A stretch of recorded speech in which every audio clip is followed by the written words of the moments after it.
এই কালি যে BMW খন যে এখন অৰ্ডাৰ কৰিছিলোঁ সোনকালে পঠাই দিয়কচোন আৰু কিমান দিব লাগে 90 লাখ টকা মই একাউণ্টত পঠাই দি আছোঁ ৰাতিপুৱা যাতে মোৰ ঘৰৰ আগত গাড়ীটো পাওঁ সোনকালে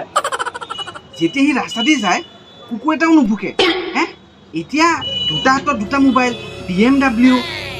90 লাখ টকা কথা এচিষ্টেণ্ট বতাহ খাই খাই আহি আছে কেছটো কি তাক সুধো চাহিদ তুমি মানে হঠাৎ কেনেকৈ সলনি হ'লা এনে হ'লে তুমি ৰাস্তা দি গৈ থাকিলে তোমাক ভিকাৰী এটাও নোপোচে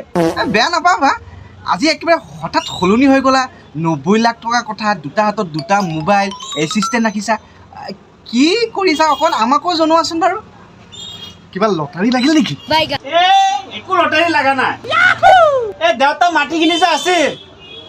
চব বেচি দিলোঁ ৰাতি ৰাতি মই ধনী বাপেকৰ মাটি বেচিছে মাটি বেছি লেবেল চোৱা